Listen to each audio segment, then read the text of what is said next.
Vaheguru Ji Ka Khalsa, Vaheguru Ji Ki Fateh. Singh. Today I am in Thetford. We're outside the Guildhall where they're about to celebrate the 125th year anniversary of the death of Maharaja Dalip Singh. There's so many things happening over the next couple of weeks, so the Sikh channel have been invited to this festival. So let's go in and take a look around.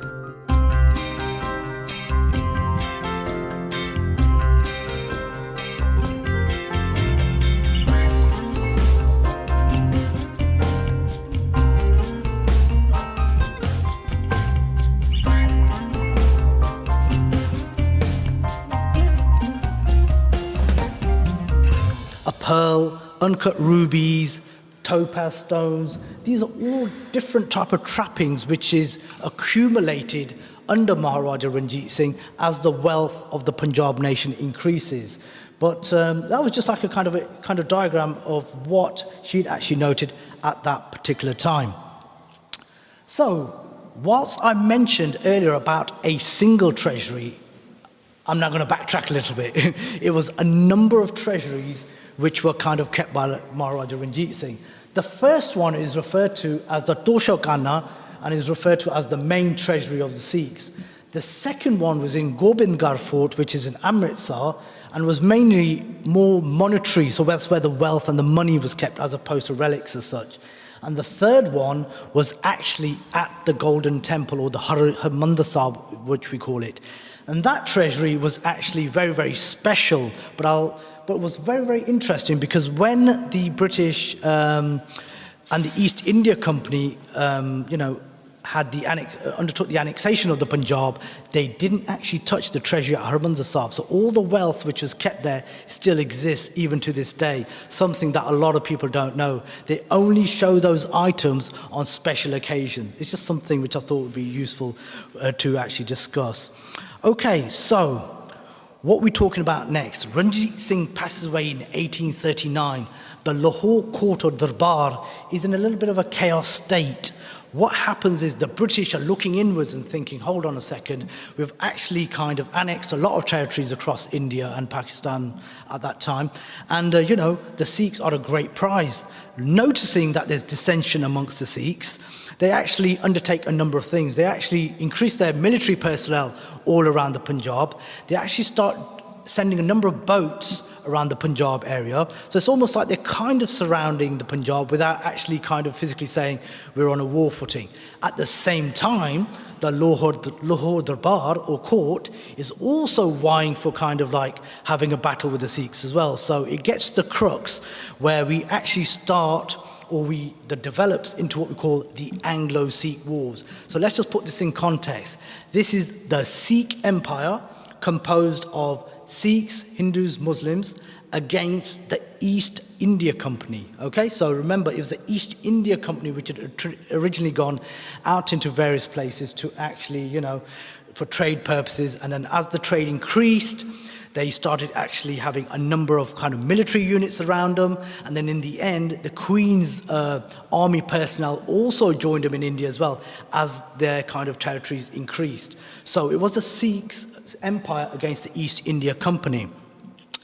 Two battles, in a sense, 1845 to 1846, then 1848 to 1849. What happens at the end of the first Anglo-Sikh War is the son of Maharaja Ranjit Singh, Dalip Singh, is just a young child at that time. The Queen Regent at the time, Maharani Jindan Kaur, is, she's the Queen Regent, and he's just the ward of the Lahore Darbar. Getting away to sign away territories which we and the Sikhs always consider as being like a kind of malicious act by the British, kind of getting a youngster who didn't know what he was signing to sign away the territories of the Punjab. But that demonstrates Dalip Singh's submission to Henry Hardinge, who was the Governor General at that particular time. So what happens next then? After the annexation of the Punjab, the British initiated a treaty with the Lahore government dated 29th of March 1849. The treaty asked for the cost of the war to be paid by the Sikhs. As much of the money was spent by the Lahore Darbar, they actually made the Sikhs actually pay for it in other ways. One of these ways was Gulab Singh was actually kind of afraid from the Anglo-Sikh wars, but he was willing to actually, do a deal with the British and actually was able to buy the territories of Kashmir for a certain amount of money. The other thing was to administer the relics and artifacts, and for the British to actually kind of seize upon the treasury which I talked about, which was at Gobindgarh Fort, as opposed to the treasury which I'm going to discuss now. So what happens is administrators are sent in to actually kind of measure the amount of wealth which is kept in the Lahore Doshokana, so to speak. John Logan here, he's given the task of actually kind of making records of it, and on the 6th of April, he's installed within the citadel, and he actually goes and looks at the jewels, the valuables, including the Kohinoor, and actually starts realizing that there's a significant amount of wealth within the actual treasury itself. So he gets familiar with this treasury, and then what he does do is he actually starts creating a kind of list in terms of, now it's really strange actually, because you'd think the list is actually all for the British. It wasn't. They were making the list so they could actually sell off part of the treasury. For them, they only wanted the best items. And this is actually noted by Lord Dalhousie, because the Governor-General changed during the course of those years.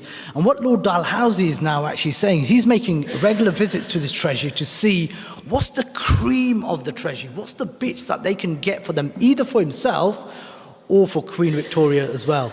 So what's noted is that a statement is actually said that besides the jewels he was allowed to pick out for the little Maharaja, he also was careful that he was able to select the best items from the treasury, and he actually took a lot of things for himself. So this was Lord Dalhousie actually ensuring that he had the best items out of this for himself. So the inventory was composed of numerous items, and this includes Sikh manuscripts. The armory had many shields and swords, the jewels we talked about, exquisite Kashmiri shawls, other objects, including the chair of Maharaja Ranjit Singh, which I'll allude to later on. So as you can see, the treasury is very, very rich in terms of what it was composed of. So what happens next is there is a number of sales. And what we find is that many of these items are actually sold. And some of these items are never, ever to be seen again. Even now, if we were to say, well, where are these items? No one knows where they actually went to. And that's how we don't really have a full picture of what took place when the sales were initiated. So it does pose a number of questions in terms of what happens next and where these items went to. But after getting straight approval, the Secretary of State, the following relics some of these relics were actually shipped to England after getting them heavily insured. And some of them included, now I've written the words as they were written by the British, but essentially included swords, again, iron weapons. There was like a galgi, but made out of glass. There was like barsha, which was like spears, and the Ranjit Singh's golden chair as well. Now, it's important to actually say this is not the only items, but I'm just kind of making this list known because this is what the kind of listing items were actually noted by Logan at that particular time as well. So it's like a small element of the actual treasury, in a sense. I'm going to skip over the Kohinoor diamond, actually, believe it or not.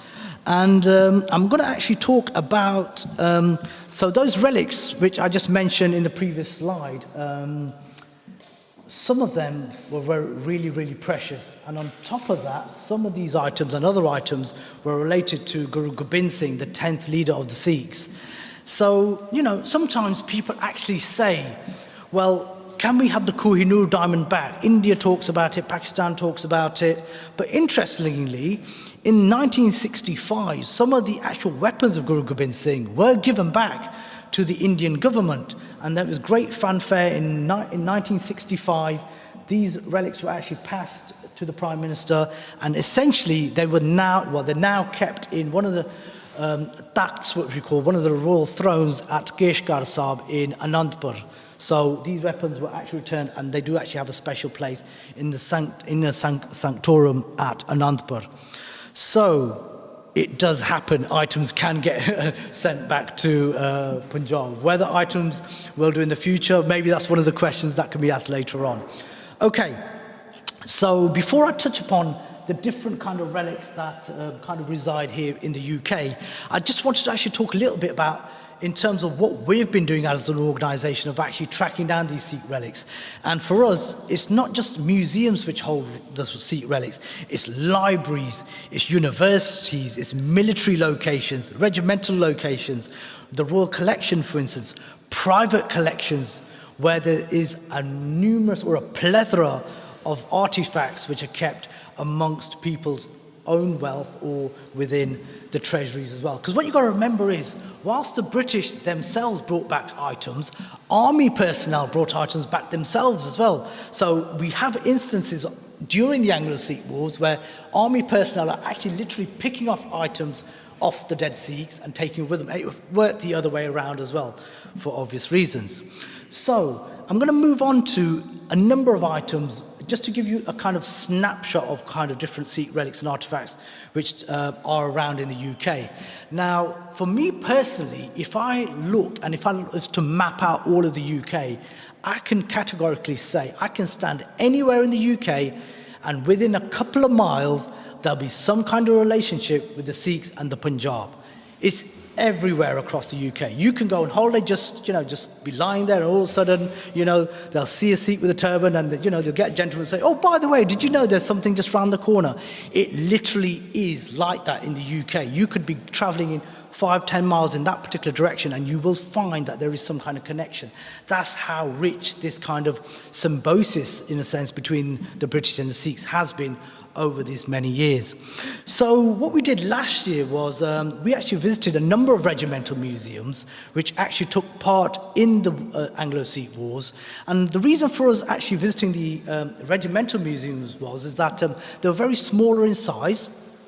Secondly, not many Sikhs had actually visited them in terms of actually kind of knowing what Sikh relics and artefacts were there. So our organisation was probably one of the first to actually go and have some dialogues with these individuals and organisations as well. So I'm going to go through a number of items which we actually kind of used for our exhibition last year. So in terms of this particular Bible, this belonged to Colonel Brooks, and it was part of the 24th Regiment of Foot, and it was from the actual Royal Welsh Regimental Museum, which we actually obtained.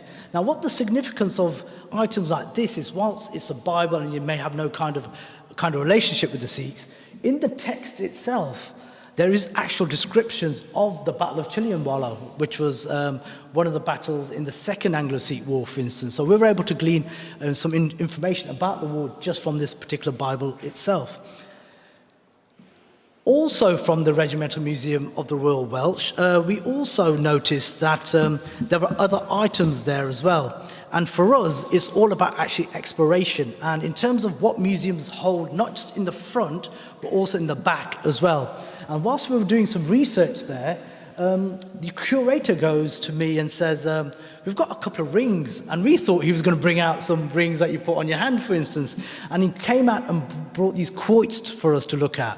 And so in Sikh theology, Sikh history, however you want to call it, the Sikhs actually used to wear these chakrams or quoits within their turbans. Now, a group of Sikhs, what we call the Akali Nihangs, would actually, and still do to this very day, actually wear them on their attire. And they'd be actually used literally as a spinning vehicle and actually used within battle. And there's evidence and anecdotes of that taking place within the Anglo-Sikh Wars as well. So that's why I've just opposed it with a depiction with one of the quoits. Now, interestingly, as you may probably be aware, is that the Sikhs wear the turban, and during the Anglo-Sikh Wars it was no difference. However, a certain military unit of the Sikhs known as the Gojaras, which was the cavalry force of the Sikhs, they actually did wear helmets as well. So for some of them, they needed a different kind of headpiece as well. So they actually used to wear these cloths on top of their helmets and then have these kind of feathers protruding from them as well. So on the right-hand side, we have Sher Singh Atariwala, who was one of the generals which fought in the Second Anglo-Sikh Wars. And what we found was on our kind of visits, one of these headpieces, which was actually found in the Regimental Museum in Nottinghamshire. So we were actually very, very surprised to actually see these kind of objects. This was actually on display itself. Now, Maharaja Ranjit Singh had kind of militarized his army on European lines as well. So there was a number of generals who actually fought alongside or trained the Sikh army from France, Italy, and many other locations as well. So what you can see on the left-hand side is a shell jacket from the Shropshire Regimental Museum. But interestingly, when we visited Worcestershire, we were able to actually find a Sikh coatee, which is very, very unusual. There's probably, as far as we know, we've never seen any Sikh coatees, anything like this anywhere in the world, let alone, you know, in the UK. But interestingly, this Sikh coatee, which is braided and it's got a very, very elaborate design, isn't for an adult. It's actually for a child, which makes the story even more bizarre in terms of who this actually belonged to. The museum were unable to actually kind of find out who it belonged to. We were unable to locate. It could be a child of one of the chiefs, for instance, because it had to be someone really of repute, so to speak. Okay, so the Sikh scriptures. I thought it might be it'd be worth actually talking about the number of Sikh manuscripts which are held in collections all across the UK as well.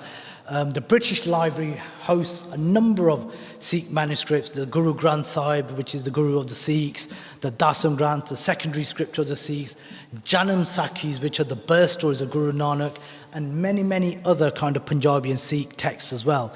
That's not, again, just at the British Library, but all across the UK as well. And, you know, it's really, really interesting to note how many of these do actually exist in the UK. But why am I giving special prominence to this particular manuscript? Well, it actually belonged to Maharani Jindan Kaur. So it belonged to the mother of Dalip Singh, and it was a personal manuscript which she kept and for prayer and recital. And this is actually kept, like I said, in the British Library, and one of the actual verses in there, or one of the actual scripts which is used there, is the Sukhmani Sahib, which is one of these very, very special verses in the Sikh scripture, the Guru Granth Sahib.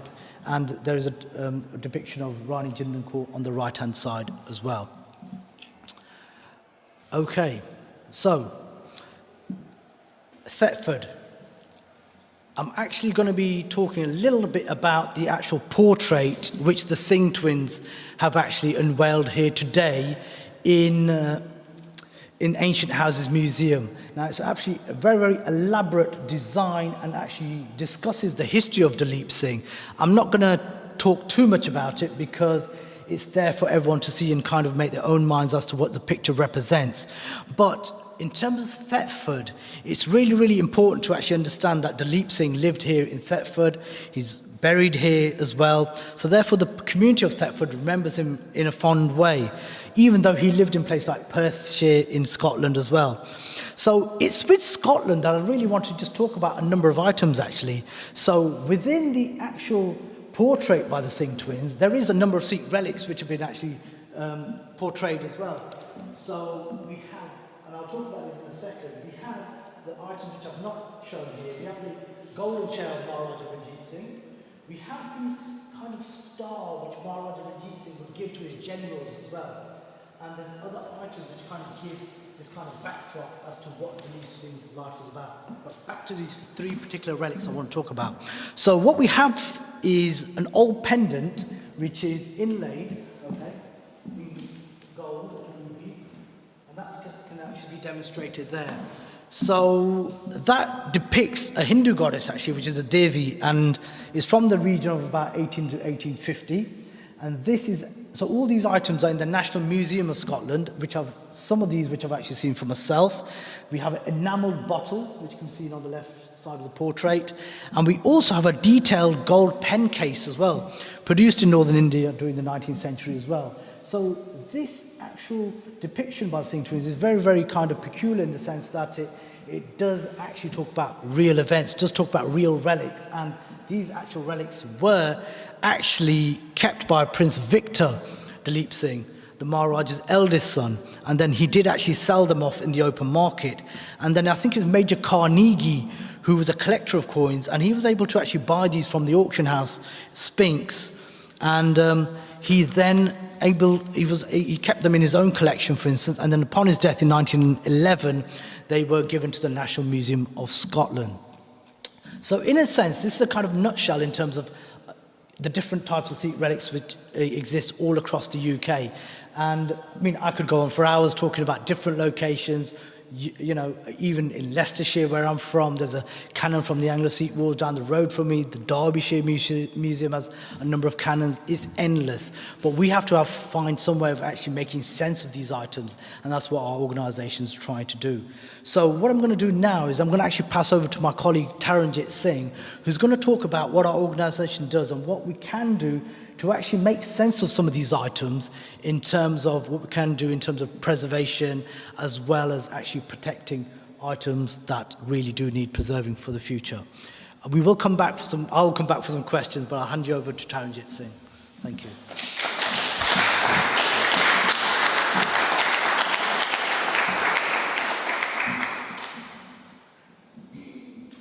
Okay, Vaheguru Ji Ka Khalsa, Vaheguru Ji Ki Fateh. So, as you can see there, we've covered like some of the relics that Gurinder has been like locating around the UK, and so I'm going to come in with what my perspective is on this.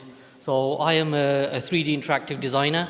I work in the architectural visualization industry.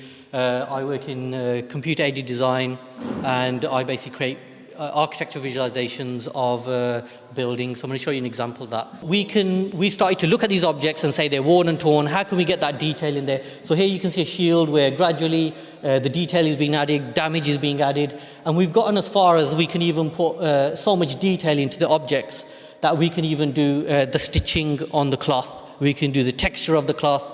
There you can see on the handles on the leather, we can do the stitching on the cloth as well. Going back to the materials, how do we make these things look realistic?